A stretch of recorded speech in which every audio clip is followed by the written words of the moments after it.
Friends అందరికీ నమస్కారం. Welcome to my channel. ఈ వీడియోలో you are better than what you are అనే అంశం గురించి మాట్లాడుకునే ప్రయత్నం చేద్దాం. అంటే మీరు అనుకున్న దానికంటే చాలా మెరుగ్గా ఉన్నారు. ఇది ఎవరికి వాళ్ళు తెలుసుకోవాల్సినటువంటి రహస్యం. ఎందుకంటే మనలో చాలా మంది ఇతరులతో పోల్చుకొని మనం లేవని, వాళ్ళకున్నటువంటి శక్తి సామర్థ్యాలు మనలో లేవని, వాళ్ళకున్నంత చురుకుదనం మనలో లేదని, లేదా వాళ్ళలో ఉండేటువంటి ఇతర మంచి లక్షణాలు ఏవి మనలో లేవని, వాళ్ళంత అందంగా లేవని, వాళ్ళంతా ఎక్కువగా విజయాలు సాధించలేకపోయామని, ఇలా రకరకాలుగా ఒకరితో పోల్చుకొని మనల్ని మనం తప్పు చేసుకుంటుంటాం. ఇది మానవ నైజం. ఇతరులతో పోల్చుకోవటం, అలాగే గతంలో జీవించడం రెండు కూడా మనిషికి దుఃఖహేతువులు, అంటే దుఃఖానికి కారణాలని గౌతమ బుద్ధుడు అన్నారు. ఆ విధంగా ఇతరులతో పోల్చుకొని మనల్ని మనం తక్కువ చేసుకోవడం అనేది ఏ విధంగానూ మంచిది కాదు. దానివల్ల మనలో ఒక ఇన్సెక్యూర్ ఫీలింగ్ కలుగుతుంది. అంతేకాకుండా మన ఆత్మవిశ్వాసం కూడా సన్నగిలే ప్రమాదం ఉంది. మనం ఎవరికంటే ఎక్కువ కాదు, తక్కువ కాదు, సమానము కాదు. మనకు మనమే గొప్ప అని ఎవరికి వాళ్ళు అనుకోవాలి. ఎందుకంటే ఈ పుట్టుక అనేది ఒక వరం. మనం ఎన్నో విజయాలు సాధించడానికి ఈ భూమి మీదకి వచ్చాం.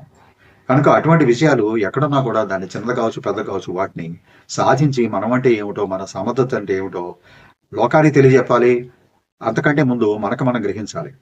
మన సామర్థ్యం ఏమిటి, మన తెలివితేటలు ఏమిటి, మనలో ఉన్నటువంటి మంచి లక్షణాలు ఏమిటి, అవి ఏ విధంగా మనకి సహాయకరంగా ఉపయోగపడతాయి, అంటే మన వ్యక్తిగత జీవితానికి ఏ విధంగా ఉపయోగపడతాయి, అదేవిధంగా మన ప్రొఫెషనల్ లైఫ్ కూడా ఏ విధంగా లాభం చేకూరుస్తాయి అనే అంశాల మీద మనం ఎప్పుడు కూడా పాజిటివ్ దృక్పథంతో ముందుకు వెళ్ళాలి. ఈ పనులు మనం చేసి ఉంటే చాలా బాగుండేది అని కొన్నిసార్లు అనుకుంటాం. కొన్ని సందర్భాల్లో కొన్ని పనులని మనం వాయిదా వేస్తుంటాం, అనవసరంగా ప్రొక్రాస్టినేషన్ చేస్తుంటాం. దానివల్ల విలువైన సమయాన్ని పోగొట్టుకునే కాకుండా కొన్ని సందర్భాల్లో మంచి మంచి అవకాశాలు కూడా మనకి చేజారిపోతూ ఉంటాయి. కనుక ప్రొక్రాస్టినేషన్కి దూరంగా ఉండటం మంచిది.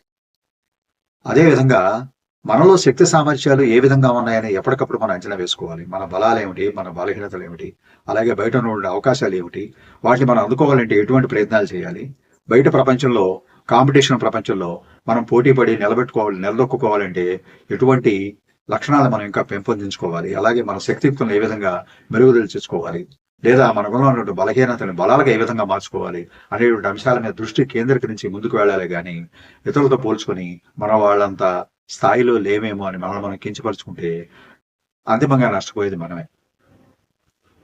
ఈ భూమి మీద పుట్టిన ప్రతి ప్రాణి కూడా ఏదో ఒక కారణం కోసం జన్మించింది. ఏదో కారణం లేదే పుట్టుక అనేది జరగదు. ఎంతో కొంత ప్రయోజనం తప్పకుండా ఉండి తీరుతుంది. ఇది జీవిత పరమార్థం. మన పెద్దలు ఎంతో అనుభవపూర్వంగా చెప్పిన మాటలు ప్రతిసారి కూడా మనం మననం చేసుకోవాలి. ప్రతి పుట్టుకకు ఒక పరమార్థం అనేది ఉంటుంది, ప్రతి జీవితానికి ఒక పరమార్థం అనేది ఉంటుంది. అర్థం పరమార్థం లేని జీవితం అనేది ఎక్కడా ఉండదు. కానీ మనం తెలుసుకోవడం అనేది చాలా అవసరం. ఆ స్పష్టత మనలో ఉండాలి. రెండోది, ఇతరులతో పోల్చుకోవడం అనేది ఎంత మాత్రం సరికాదు అని శాస్త్రీయంగా రుజువు చేశారు. ఇతరులతో పోల్చుకోవడం ఏమిటి, అసలు పోల్చుకోవాలని సందర్భం వస్తే మనల్ని మనమే పోల్చుకోవాలి. అంటే మనం ఏదైనా ఆశించిన లక్ష్యం ఏదైతే ఉన్నదా, లేదంటే మనం ముందుగానే నిర్దేశించినటువంటి ఆశయాలు కానీ, చిన్న చిన్న కోరికలు కానీ ఏమన్నా ఉంటే వాటిని తీర్చుకోవడానికి నిన్నటికంటే మనం ఈరోజు ఎంత చేరువుగా ఉన్నాము, అంటే ఎంత పురోగతి సాధించాము, లేదు మనం ఒక స్థాయికి ఎదగాలని అనుకున్నప్పుడు, లేదా మంచి భవిష్యత్తు కోసం ఒక మంచి నిచ్చెనెక్కాలి అనుకున్నప్పుడు దాని వరకు ఎంత మనం కృషి చేస్తున్నామో, మనం కృషి చేసే క్రమంలో ఎంతవరకు విజయం సాధించామో, ఇంకా ఎక్కవలసిన మెట్లు ఎన్ని ఉన్నాయి అనేది మనతో మనం పోల్చుకుంటే మన జీవితం మెరుగ్గా ఉంటుంది. మన ముందు ఎన్నో అవకాశాలు ఉంటాయి. వాటిని మనం బేరేజ్ చేసుకుంటూ సమయాన్ని వృధా చేయడం కంటే మనకు ఉన్నటువంటి శక్తి సామర్థ్యాలకు, మనలో ఉన్నటువంటి టాలెంట్స్కి, అదేవిధంగా మనలో ఉన్నటువంటి స్కిల్స్కి ఏదైతే సరిపోతుంది అని దాన్ని ఆలోచన చేసుకొని దానికోసం మనం పరుగులు తీయాలి. తప్పితే అత్యాశకు పోతే ఫలితం అందకపోగా ఆభాసపాలయ్యే ప్రమాదం ఎక్కువ ఉంటుంది. కనుక ఎప్పుడు కూడా మనం ఇతరులతో పోల్చుకోవద్దు. మనం యూనిక్. ఎవరికి వాళ్ళవే మనం యూనిక్ అనుకోవాలి. ఎవరి ప్రత్యేకత వాళ్ళదే, ఎవరి ప్రత్యేక శైలి వాళ్ళదే, ఎవరి జీవన విధానం వాళ్ళదే.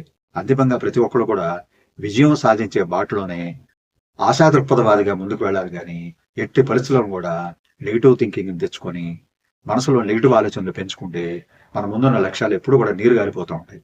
అవి ఎప్పుడు అందన తిథిలోనే మనకు కనిపిస్తూ ఉంటాయి. దానివల్ల ఉపయోగం ఉన్నది.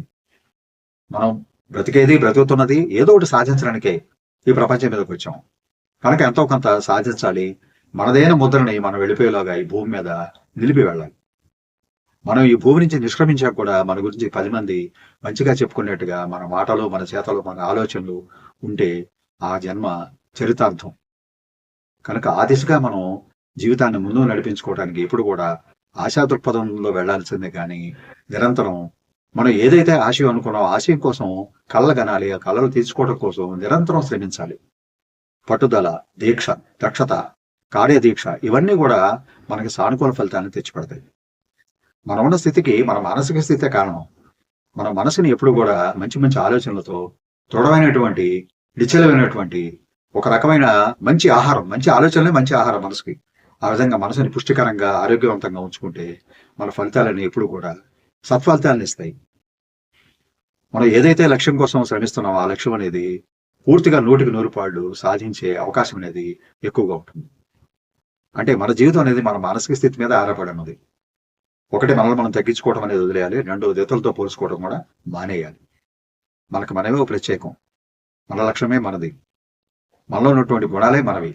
ఇతరులతో పోలిక అనేది ఏమాత్రం కూడా మంచిది కాదు అని అనుభవజ్ఞులు చెప్తున్నారు. అదేవిధంగా మనోవైజ్ఞానిక శాస్త్రవేత్తలు కూడా ఇదే విషయాన్ని పదే పదే చెప్తుంటారు. ఇతరులతో పోల్చుకోవడం అంటే మనల్ని మనం తగ్గించుకోవడమే. కనుక ఆ దిశగా ఎప్పుడు కూడా మనసుని వెళ్ళనియొద్దు. మనకు మనమే ప్రత్యేకం. ఈ ప్రపంచంలో అందరికంటే మనమే తెలివిగాళ్ళం. ఈ ప్రపంచంలో అందరికంటే మనకే శ్రద్ధాశక్తులు ఎక్కువ. ఈ ప్రపంచంలో మనమే అందరికంటే అందమైన వాళ్ళం. ఈ ప్రపంచంలో అందరికంటే మనమే బుద్ధిమంతులం. ఈ ప్రపంచంలో అందరికంటే మనమే వివేకవంతులం. ఈ ప్రపంచంలో మనమే అందరికీ ఆదర్శవంతులం అన్న విధిగా అన్న రీతిలో మనం బ్రతుకుని సాగించాలి. జీవన విధానాన్ని సాగించాలి. అప్పుడే మనం జీవిస్తున్నటువంటి లేదా ఈ జన్మకు సార్థకత, చరితార్థం అనేది లభ్యమవుతుంది. Thank you friends for watching this video. Please subscribe my channel. Share చేయండి, లైక్ చేయండి, కామెంట్ చేయండి. నమస్తే.